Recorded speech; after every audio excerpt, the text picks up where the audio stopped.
Guys, ito yung loob ng kuweba. Straight lang siya. Nakakutakot.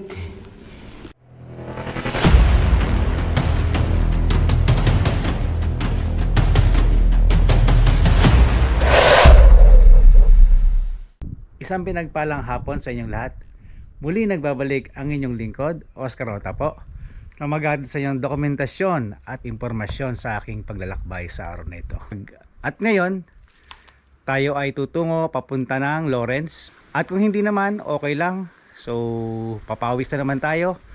Kaninang umaga, dapat mas maaga ako magbike. Pero nakita ko sa forecast, nag-start yung araw ng bandang alas 12. So ngayon alas 12 pasado na ako magbabike.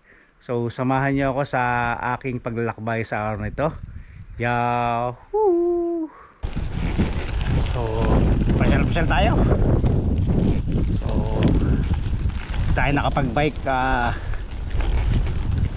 2 linggo ito naman. Kaninang umaga dapat maaga ako magbike, sayang. Kaso umuulan, nakakainis. Kung nagkataon na maaraw kanina, ang layo siguro na mararating ko. Lalagpas ako ng Lawrence. Dahil ang susunod sa Lawrence ay target kong marating yung Miller's Flat. Eh wala. Dapat naman ang idea ko, pwede rin ako mag-loop ng Lawrence via Sinclair. Kaso nakita ko mahaba-haba. Kakain ako ng mga 6 hours. Isang ano pa lang yon, doon pa lang hanggang Lawrence. Eh pabalik pa. Eh ang gabi ngayon dito ay alas 7, madilim na, di katulad nung summer. Nung summer maabot na mga 9:30, 10, maliwanag pa. Ngayon madilim na hanggang alas 7 hanggang alas 8 ng umaga. Madilim pa. Kaya ito na yata yung paghahanda ng ng winter. Pero ngayong hapon mainit guys. Ang temperature ay 16 degrees. Normal na dito yon. Di ba sa atin sa Baguio ay 16 degrees. Dito normal na lang sa New Zealand yung ganong weather. Ay nako, dapat tayong hindi tumigil sa pag-bike kasi tayo'y magkakaroon ng kalawang.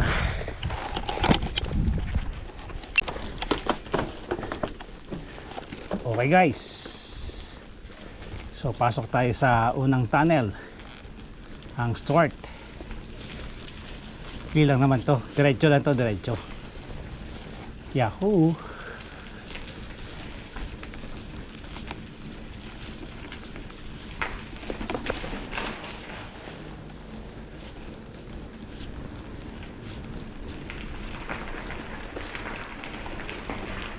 Guys, ito yung loob ng kuweba. Straight lang siya. Nakakutakot. Di naman.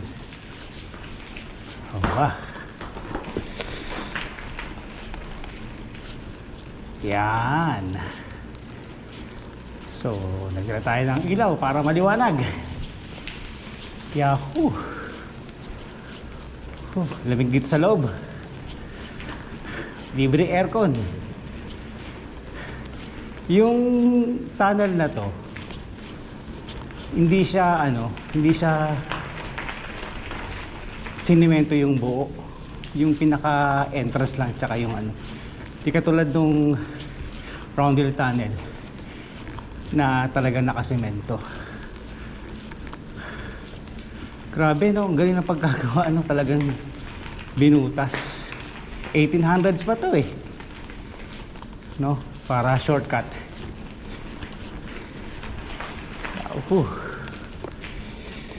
Yahoo!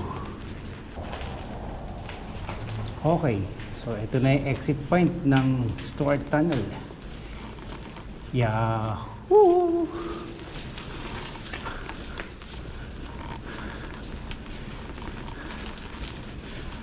Lamig. Malamig-mig. Tama-tama yung init. Kala ko diretso na yung ulan kanina. Galing naman talaga ng weather. Talagang sakto-sakto. Sarap ng hangin. Nag-combine yung lamig tsaka yung araw, yung sikat ng araw. Ayos. The best talaga mag bike sa tanghali. Yun nga lang, ang ikli ng time mo para mag bike. Ganito talaga mag start ka sa umaga. Sa umaga naman di ka naman makapag bike. Sobra naman lamig. Tapos umuulan-ulan pa. Ganun ang klima dito. Sa umaga kung di uulan, malamig na malamig. So nakakatamad pag bisikleta. Tapos yan, mga bandang alas 11 lumalabas na si Haring Araw. Ay sorry, malapit na ba tayo sa Round Hill Tunnel. Mga 1 kilometer na lang. Yan, medyo akala mo tricky. Akala mo kasi napaka layo ng tunnel. Yung pala paikot, kaya tinawag na Round Hill. Kasi pag nasa loob ka, ang dilim. Yung pala paikot, hindi mo makita yung liwanag na nanggagaling doon sa pinakadulo.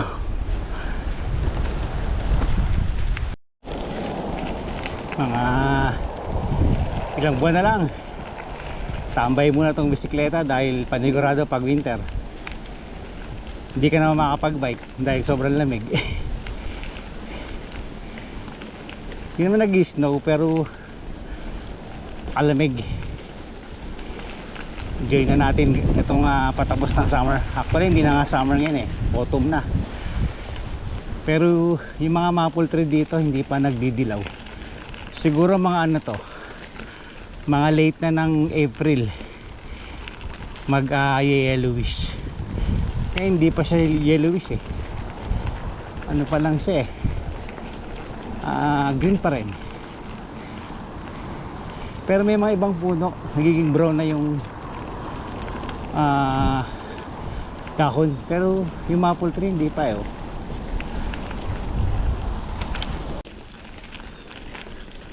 Okay, so pasukin na natin ang Round Hill Tunnel. Yahoo!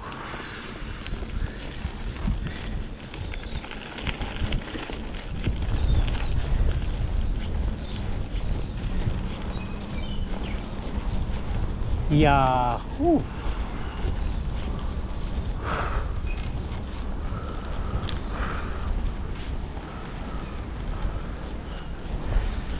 And guys,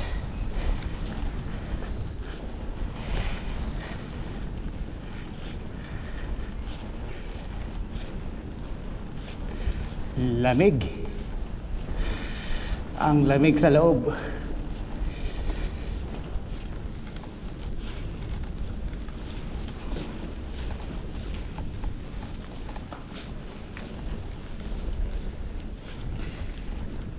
Ayan o, may kli lang naman to eh. Ayun na yung ano, diretso. Hindi katulad yung Stuart.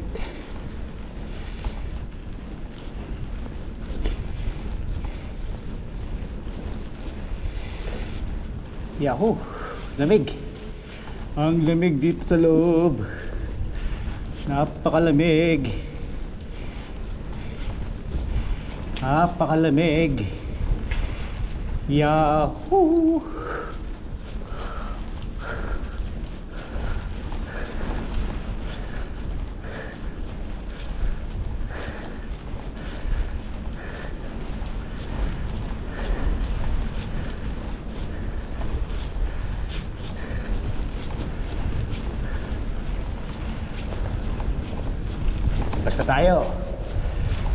Basta tayo ng Round Hill Tunnel.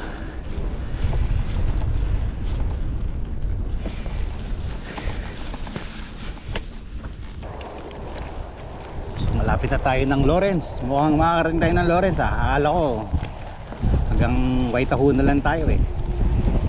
So okay lang dahil may ilaw naman tayo. Kaya nakakatakot lang dun sa may ano sa may dalawang tunnel. Mamaya pagpasok natin gabi na.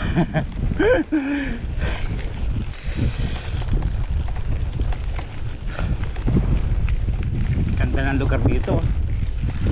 Yahoo! Ganda oh. Green na green. So napakalamig. Nakabes ako ng neon. So kasi dito sa New Zealand standard kasi yung dapat may reflectorize ka sa sarili mo eh, kahit na nakatrail ka na. Mabuti na rin yun.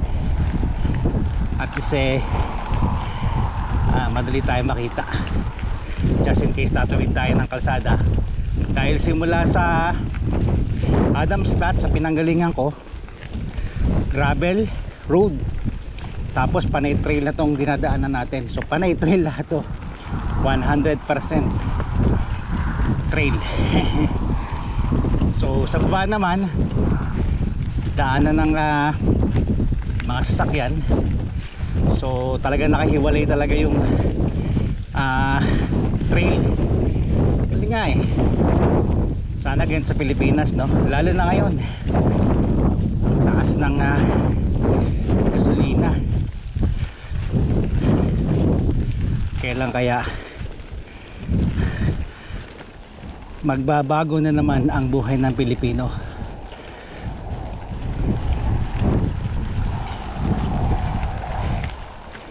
Ay nako, lagi na lang kasing gera. Tatampo tuloy si Donald Trump. Wala sumama sa kanya. Ay nako, sino ba naman may gusto ng gera? Wala namang panalo sa gera.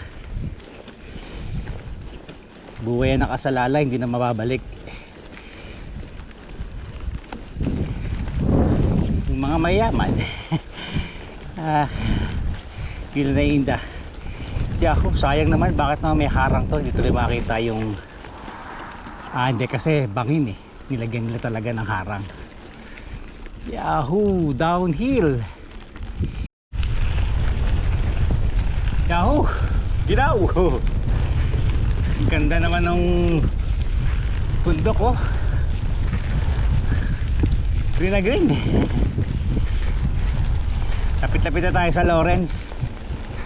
Bahala ko sana lumagpas eh. Kung sayang no, kung kaninang umaga maaraw, naku, lalagpas ako ng Lawrence hanggang Miller's Flat ako, okay. Eh ngayon nagbabago na, lalo na sa April 1. Balik na sa 4 hours, wala na yung daylight saving time.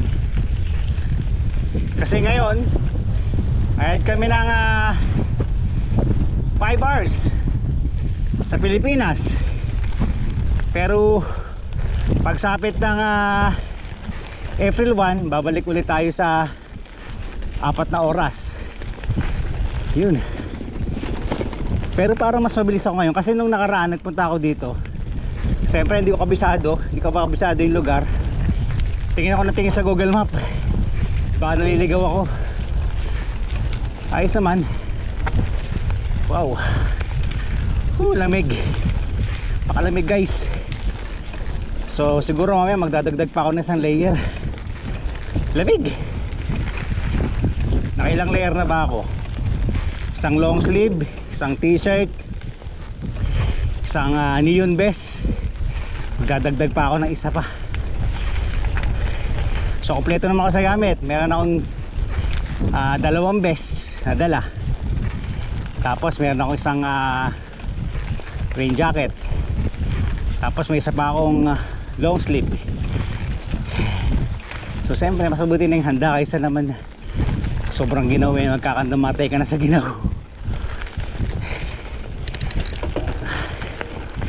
Ayun na po yung paakyat. Yahoo! Ito na po paakyat ng bundok. Malapit na tayo, ito na yung packet eh. Tapos isang baba na lang. Tapos dire-diretso, yun na yun, Lawrence na. Walas tayo, kakailan tayo sa night and day eh. Lumayo pa tayo sa Lawrence. Walas take. Kano na naman ang ating gastos? May na ang $20. Convert mo sa peso. Times 34. 600 plus. Ay nako. Yahoo. Ay. Okay. So downhill naman tayo. Takip natin yung maliit na hill. Yahoo.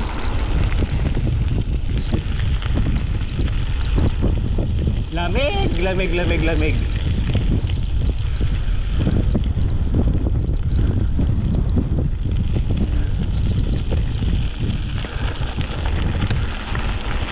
Lamig.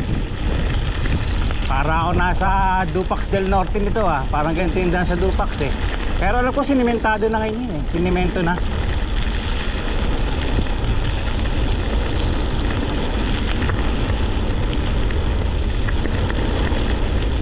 Wow, wow, wow, wow.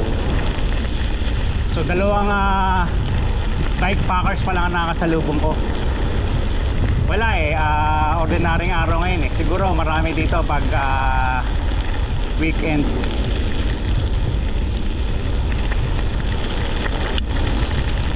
Yahoo. Dito nagtatapos. Tapos na nga ba? Ay hindi pa. Akala ko tapos na. Meron pa pala. May downhill pa.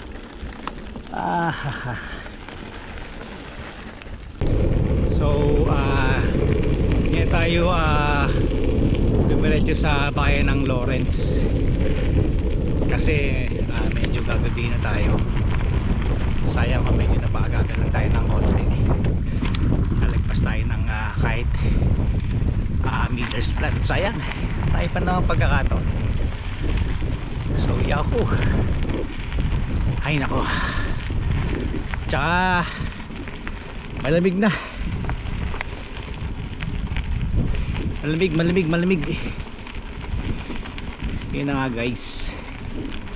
So ang dami ko ng video na hindi pa na-upload sa YouTube.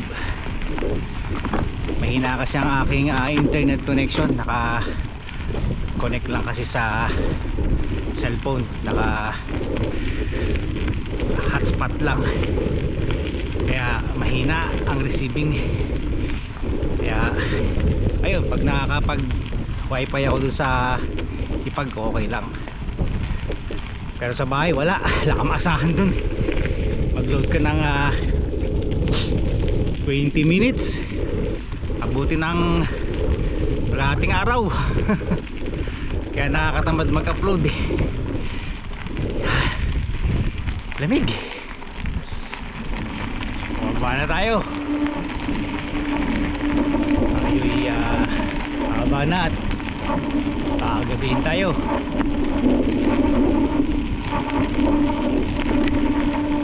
Hanggang dito ang lugar na to, Lawrence. So Lawrence na naman ito eh.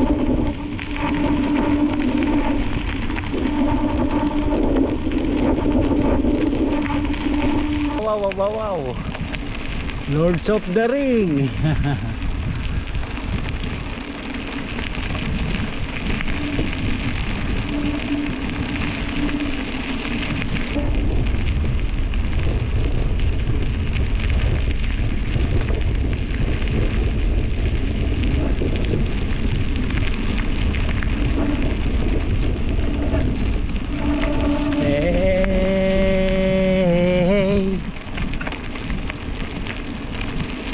Now and then I miss you. Oh, now and then I want to be back with you. And now it's true. It's true because of you. And if I make it through because of you, and now and then. Ay, ay, ay, ay, ay, ay, ay, ay, ay, ay, ay, ay, ay, ay, ay, ay.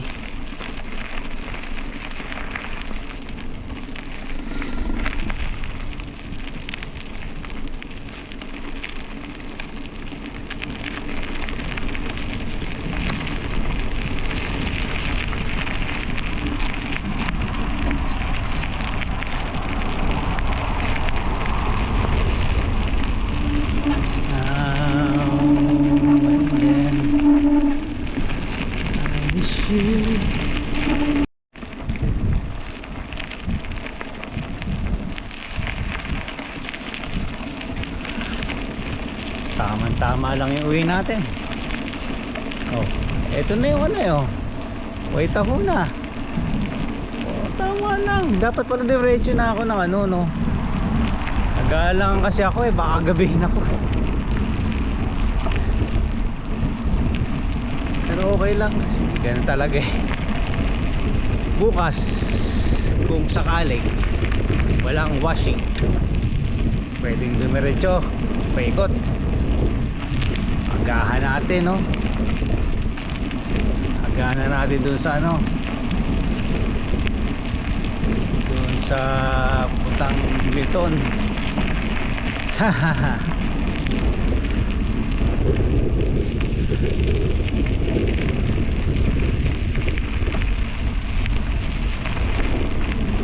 Ganda ng lugar eh. Hindi pa naman naglalagas sa mga dam.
lamig natin kasi yung pawis natin lumalaban doon sa lamig.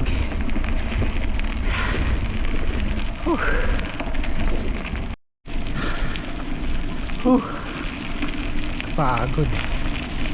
Eto na, pwede na tayo sa Round Hill Tunnel. Yahoo! Kapagod. Ay ay ay ay ay ay ay ay ay ay ay ay ay ay ay.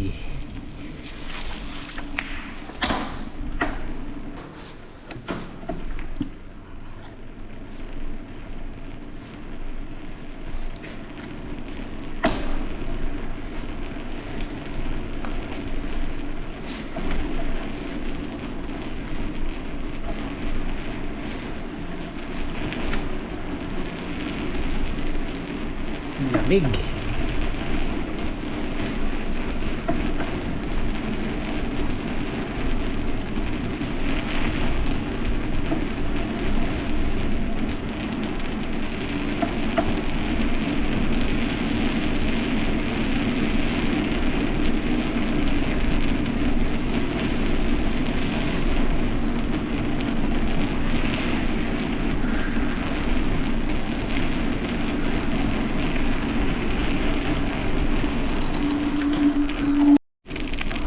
Hapon na.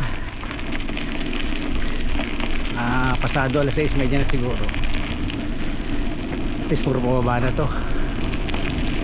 Ay nako, sarap magbike kahit malamig. Yahoo!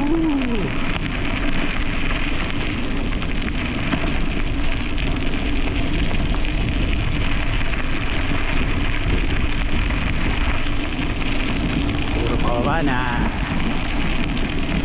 Lapit na tayo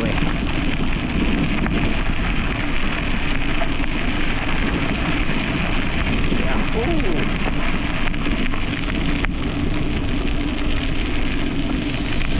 Lamig! Lamig, lamig, lamig, lamig, lamig. Sana next week makahaba-haba tayo. Hindi tayo makatsempo ng mahabang bisikleta. Lagi tayo naghahabol sa oras.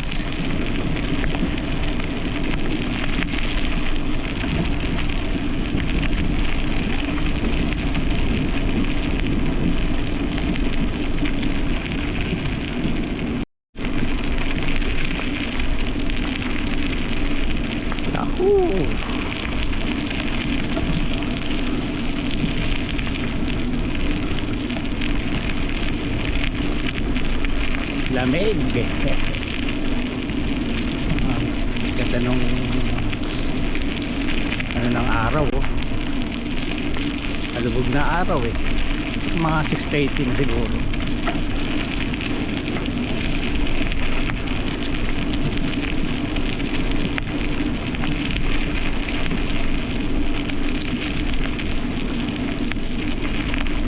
Dito sa New Zealand talagang one to sawang trail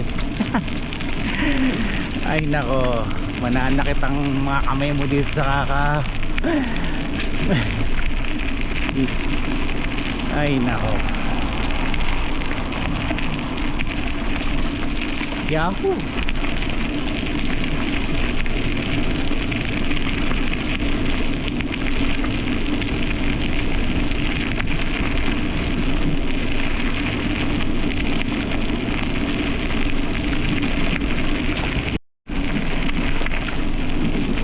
And if I made it to my rabbit.